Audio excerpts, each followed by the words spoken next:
joining us with this Wednesday press conference. This morning, the Chief of Police is going to talk about some of the highlights through the third quarter of this year. And to our media partners, as well as those watching at home, all of the data that we put out today is going to be sent to you following the press conference, right down to the percentage points, so be on the lookout for that. And at this point, we're going to bring up Chief of Police Johnny Jennings.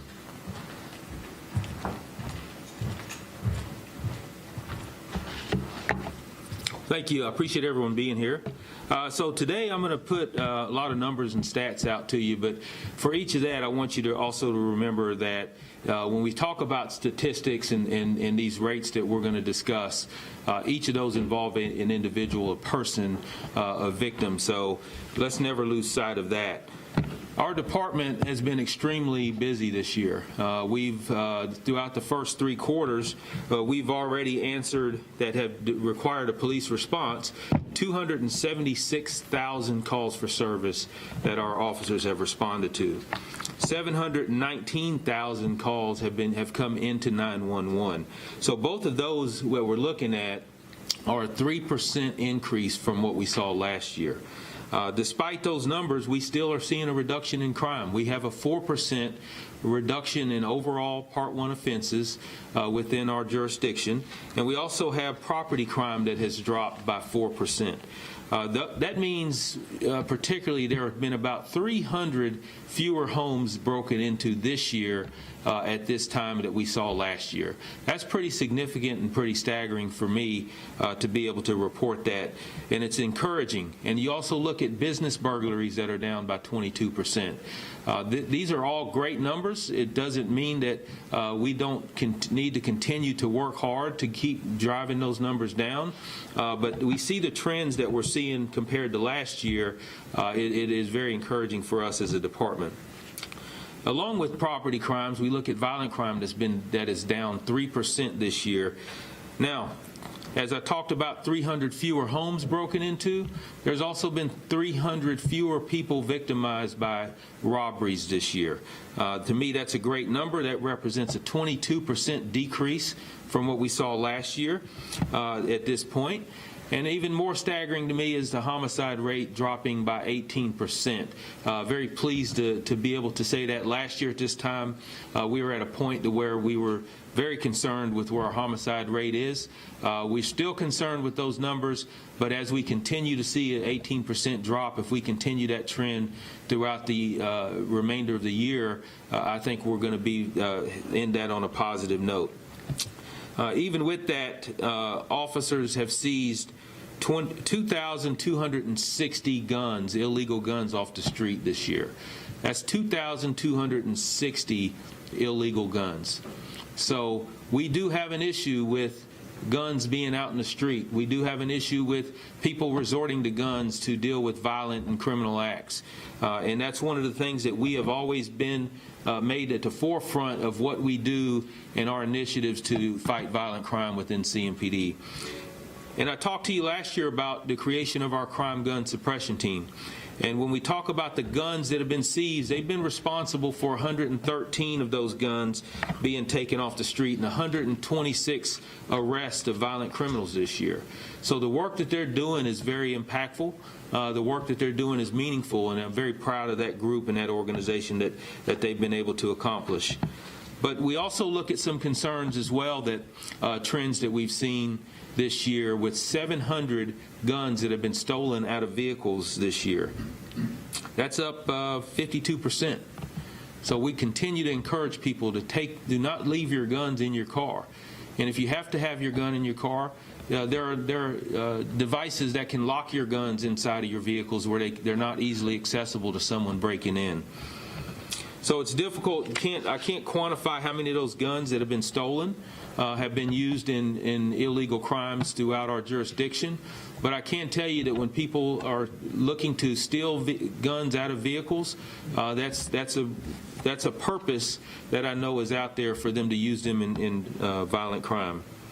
So we also positive that our community continues to step up and do the right thing when it comes to criminal activity.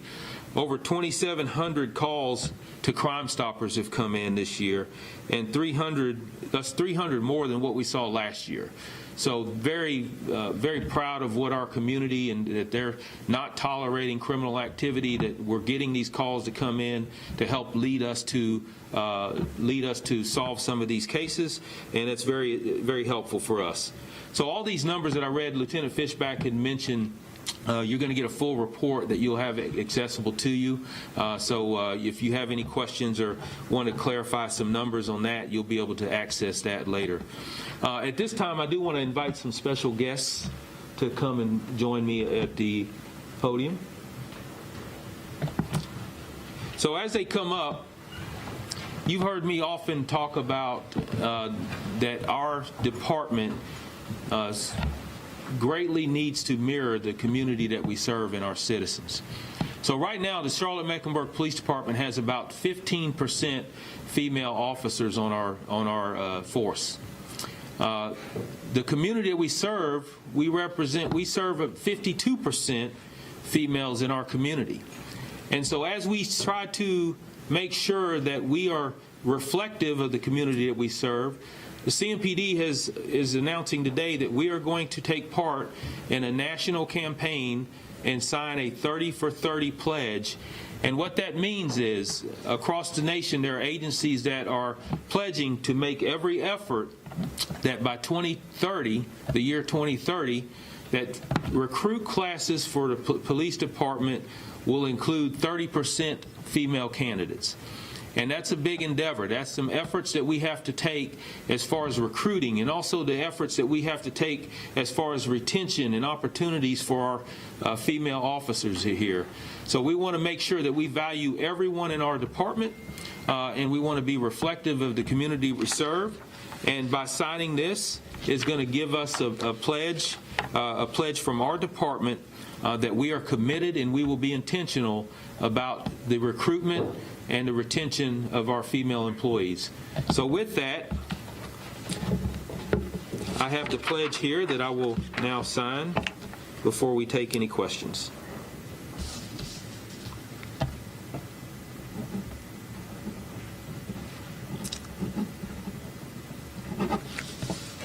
Thank you, Chief. All right. Thank you. Thank you all. All right, thank you. At this time, we will be able to answer any questions that you might have.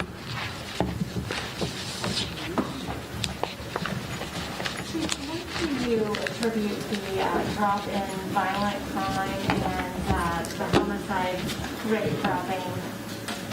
So the question was, what do I attribute to the homicide rate dropping and the reduction in violent crime specifically?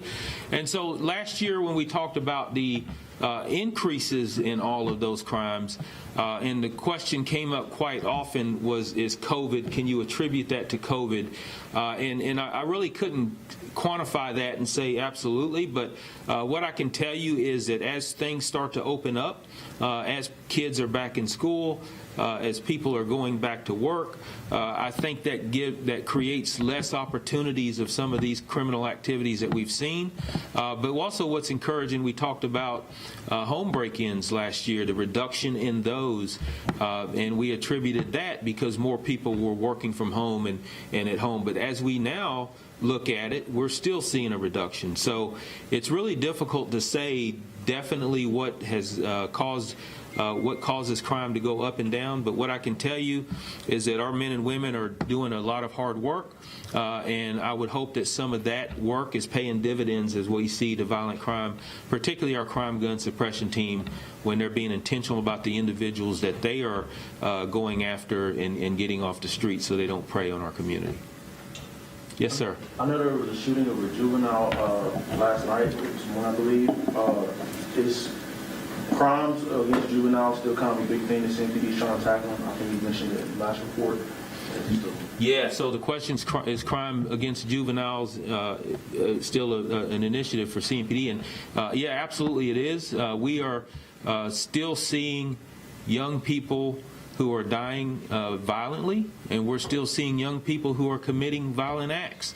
And until we can get until we can get some sort of resolution to that and to make sure that we're not seeing our victims and our suspects continue to get younger and younger, that's always going to be a high initiative for CMPD.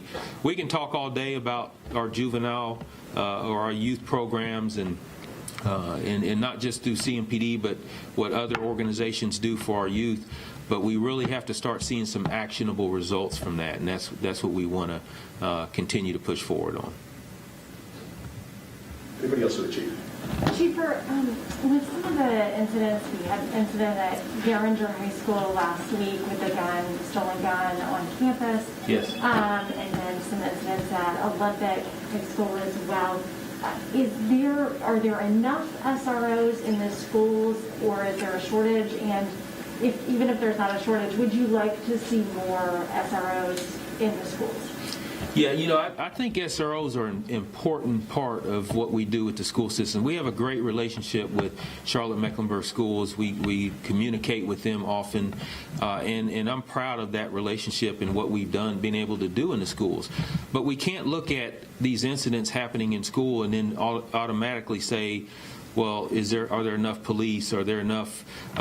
Is there enough security, or whatever you might want to call it in schools? Because I think we're missing the point in that junction. So there's more to it than how many police are in the schools. When you have kids bringing guns to school, I think you have to get to the root of why they're bringing those guns to school and where are those guns coming from. So is that a police issue? I think it is once they get on campus, but I think the root of it goes far deeper than just what we can do as a police department. So. Yes, sir. This might be like an offline question, but there was an incident like a Panthers game this Sunday involving a man and a woman in the bathroom. Yes. And I was wondering if any more details on that, or if the girl involved was underage. Yeah, I don't have any details as far as the age of the individual. I do know that the officers that were there did not actually see the incident, from my understanding. But after they did come out of the bathroom, they were escorted off the premises. So that's all I can pretty much say about that. So. There were also some reports of fights at the Panthers games. Are you guys doing anything to bring in more officers for those events? Yeah. Well, I think the Panthers do really well as far as their customer experience with all the Panther games. Our presence there, unfortunately, we do have fights that break out when you have sporting events. It's not just Panther games; it's concerts, anything that you have like that. But for the most part, if you look around the league, our city does really well when it comes to incidents that are involved during our sporting events. So very proud of that. But when they do happen, we're going to be there. Officers are going to be there to take action, particularly when it involves fights or anything that could cause harm to another individual. But it's, we have a great deal of officers, not just inside the stadium, but also outside for traffic. And I think that's sufficient for what we've seen as far as incidents at the stadium. Thank you, Chief. All right. Thank you.